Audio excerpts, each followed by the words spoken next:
தென்னிந்திய நடிகர் சங்கத்தின் சார்பாக என் அன்பு கணவர் புரட்சி கலைஞர் கேப்டன் அவர்களுடைய நினைவேந்தல் கூட்டத்திலே பங்கேற்க வந்திருக்கும் அன்பு சகோதர சகோதரிகளுக்கு என்னுடைய பணிவான வணக்கங்களை தெரிவித்துக் கொள்கிறேன்.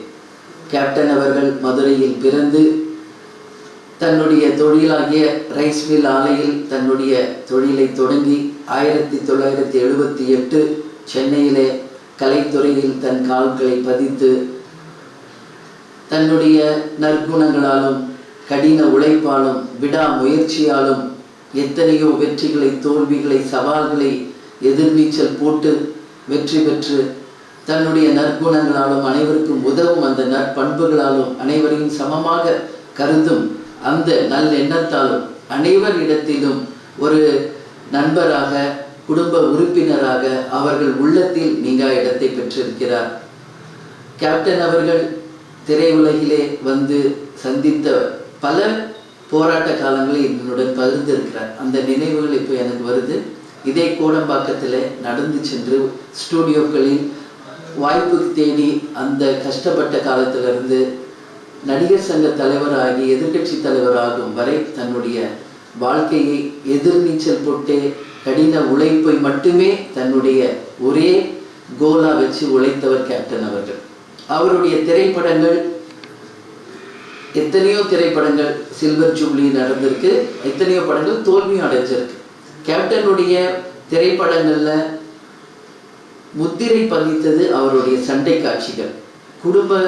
ஒரு கிராமத்து இளைஞராக அனைத்து கிராம மக்களின் மனதிலும் நீங்க இடம் பிடிச்சவர் கேப்டன் அவர்கள். அதே போல தன்னுடைய காவல்துறை நடிப்பு மூலமும் நாட்டுக்கு நம்மளுடைய தேசத்திற்காக பாடுபட்ட ஒரு இளைஞராகவும் இராணுவ அதிகாரியாகவும் குடும்ப தலைவராகவும் அவருடைய திரைப்படங்கள் அனைவருக்கும் ஒரு எடுத்துக்காட்டாகவே இன்றளவும் இருக்கிறது. ஒரு திரைப்படத்தின் மூலமாக ஒரு நல்ல கருத்துக்களை மக்களிடம் நாம் கொண்டு செல்ல வேண்டும் என்பதில் கேப்டன் அவர்கள் எப்பொழுதுமே உறுதியாக இருந்தார்.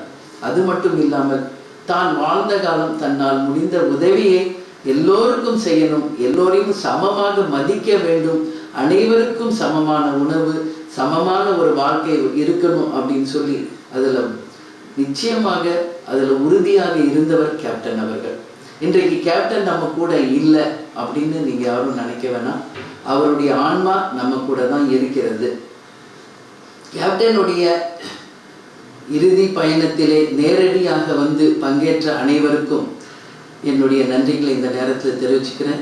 அதற்கு பிறகு பல்வேறு காரணங்களால் அந்த நிகழ்வுக்கு வர முடியாதவர்கள் அதற்கு பிறகு வந்து கேப்டனையும் வீட்டுக்கு வந்து அஞ்சலி செலுத்தியவர்களுக்கும் இந்த நேரத்தில் என் நன்றிகளை தெரிவிச்சுக்கிறேன்.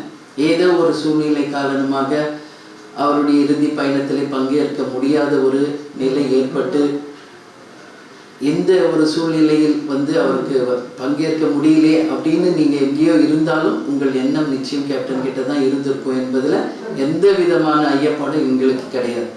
அதனால கேப்டனுடைய இறுதி பயணத்திலே பங்கேற்ற எல்லோருக்கும் எங்கள் குடும்பத்தின் சார்பாகவும் நன்றிகளை நான் தெரிவிச்சுக்கிறேன். கேப்டன் அவர்கள் ஆன்மா நிச்சயம் நம்மளுடன் இருந்து வழி நடத்தும். கேப்டனுடைய புதல்வர்கள் இருவரையும் நான் வந்து எங்கள் பசங்களை அங்கே அனுப்பியிருக்கேன். அவங்க 2 பேரும் நிச்சயமாக கேப்டன் விட்டு சென்ற அவருடைய கலை பயணத்தை நிச்சயம் தொடர்வாங்க. அது மட்டும் கிடையாது, கேப்டன் இருந்த வரைக்கும் எங்களுக்கு எல்லா உதவிகளும் கிடைச்சது. இப்போ அவர் இல்லையே என்று ஏங்குபவர்களுக்கு ஒரு விஷயத்தை நான் சொல்லணும்னு நினைக்கிறேன். எந்த உதவி வேண்டும் என்றாலும் கேப்டன் இல்லத்தின் இந்த கதவுகள் உங்களுக்காக எப்பொழுதுமே திறந்திருக்கிறது.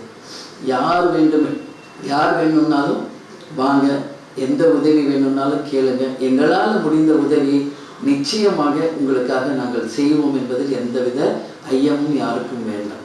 எனவே அனைவர் மனதிலும் கேப்டன் வந்து தன்னுடைய எளிமை, உதவும் குணம், அனைவரையும் சமமாக நடத்தும் எண்ணம், கடின உழைப்பு முதல் கொண்டு ஒரு மணிமகுடமாய் அனைத்து மக்கள் மனசிலும் இடம்பெற்றிருக்கார்.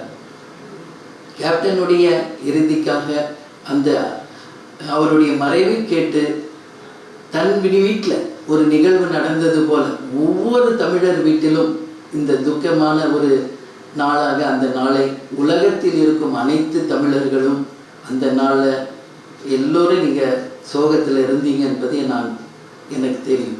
எனவே உலக தமிழர்களுக்கும் நமது தமிழர்களுக்கும் கேப்டனுடைய நினைவுகளை சுமந்திருக்கும் அனைவருக்குமே எங்கள் குடும்பம் சார்பாக, கழகத்தின் சார்பாக என் நன்றிகளை தெரிவித்துக் கொள்கிறேன். தென்னிந்திய நடிகர் சங்கத்திற்கு ஒரே ஒரு வேண்டுகோள், தென்னிந்திய நடிகர் சங்கத்தின் கட்டிடம் வெகு விரைவில் கட்டி முடித்து அந்த நாள்தான் நிச்சயமாக கேப்டன் அவருடைய ஆன்மா உண்மையில் சந்தோஷப்படும்.